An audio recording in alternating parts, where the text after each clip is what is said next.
भारत एक कृषि प्रधान देश, जहां अनाज की पैदावार और किसान की मेहनत देश की रीढ़ मानी जाती है। तो आज हम बात करेंगे भारत की हरित क्रांति के बारे में, जिसने भारत में कृषि को नए आयाम दिए। ये कहानी है भूख से लड़ाई की। ये कहानी है किसानों की शक्ति की और एक ऐसी क्रांति कि जिसने भारत को आत्मनिर्भर बनाया। 1960 के दशक की बात है, जब भारत की आबादी तेजी से बढ़ रही थी, लेकिन देश में खाद्य सुरक्षा की स्थिति बेहद नाजुक थी। हर साल अकाल और सूखे के कारण लाखों लोग भूखमरी का शिकार हो रहे थे। खेती पारंपरिक तरीकों से हो रही थी, जिससे पैदावार कम थी और भारत को भारी मात्रा में अनाज का आयात करना पड़ता था। ये वही दौर था जब भारत को 1962 में चीन से धोखा मिला और 1965 में भारत को पाकिस्तान से युद्ध करना पड़ा। 1965 में देश को सबसे भयंकर खाद्यान्न संकट का सामना करना पड़ा। इस समय अमेरिका से PL 480 योजना के तहत गेहूं आयात किया गया। भारत विदेशों पर अनाज की आपूर्ति के लिए निर्भर हो चुका था। ऐसे में एक बड़े बदलाव की आवश्यकता महसूस की गई, ताकि देश खुद के लिए अनाज पैदा कर सके। और इस बदलाव का नाम था हरित क्रांति। हरित क्रांति का श्रेय मुख्य रूप से दो महान वैज्ञानिकों को जाता है, भारत के डॉक्टर MS स्वामीनाथन और अमेरिकी कृषि वैज्ञानिक नॉर्मन बोरलॉग। भारत के डॉक्टर MS स्वामीनाथन को हाल में ही भारत रत्न से सम्मानित किया गया है।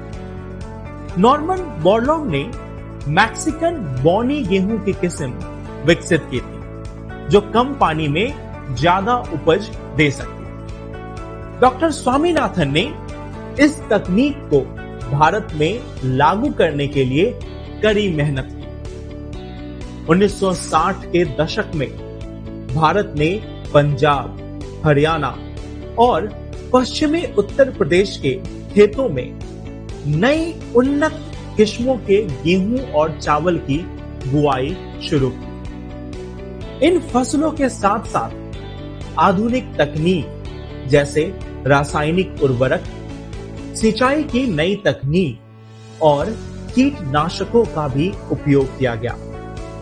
यह एक नया युग था, जहां विज्ञान और तकनीक के जरिए कृषि को उन्नत किया गया। हरित क्रांति ने अगले कुछ वर्षों में अद्भुत परिणाम दिखाए। गेहूं और चावल की पैदावार में कई गुना बढ़ोतरी हुई। 1960 के दशक के अंत तक भारत खाद्यान्न में आत्मनिर्भर बन गया। ये वो समय था जब देश को अनाज आयात की जरूरत नहीं रही। सरकार ने किसानों को न्यूनतम समर्थन मूल्य प्रणाली लागू की, ताकि उन्हें फसल का सही दाम मिले।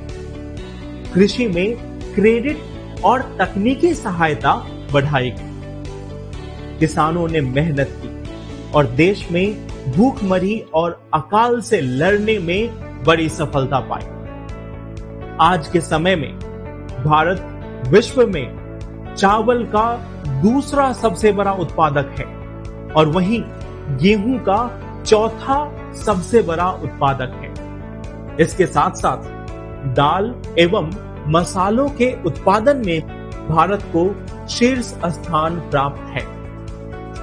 फल और सब्जियों के उत्पादन में भी भारत विश्व का दूसरा सबसे बड़ा उत्पादक देश है।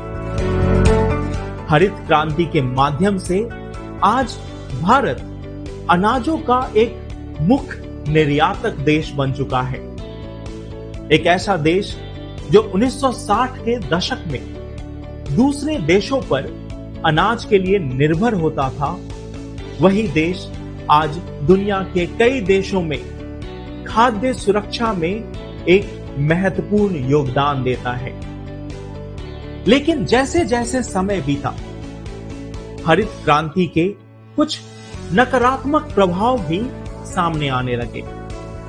अधिक फसल उत्पादन के लिए रासायनिक उर्वरकों और कीटनाशकों का अत्यधिक उपयोग हुआ, जिससे मिट्टी की उर्वरता कम हो गई। भूजल का अत्यधिक दोहन हुआ, खासकर पंजाब और हरियाणा जैसे इलाकों में, जहां आज पानी की कमी गंभीर समस्या बन गई है।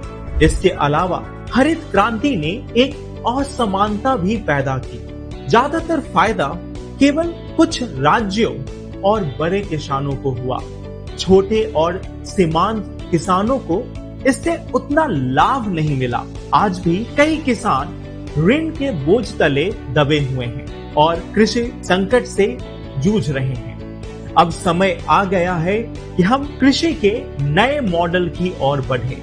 जैविक खेती, प्राकृतिक कृषि और जल संरक्षण जैसी तकनीकों को बढ़ावा दिया जा रहा है।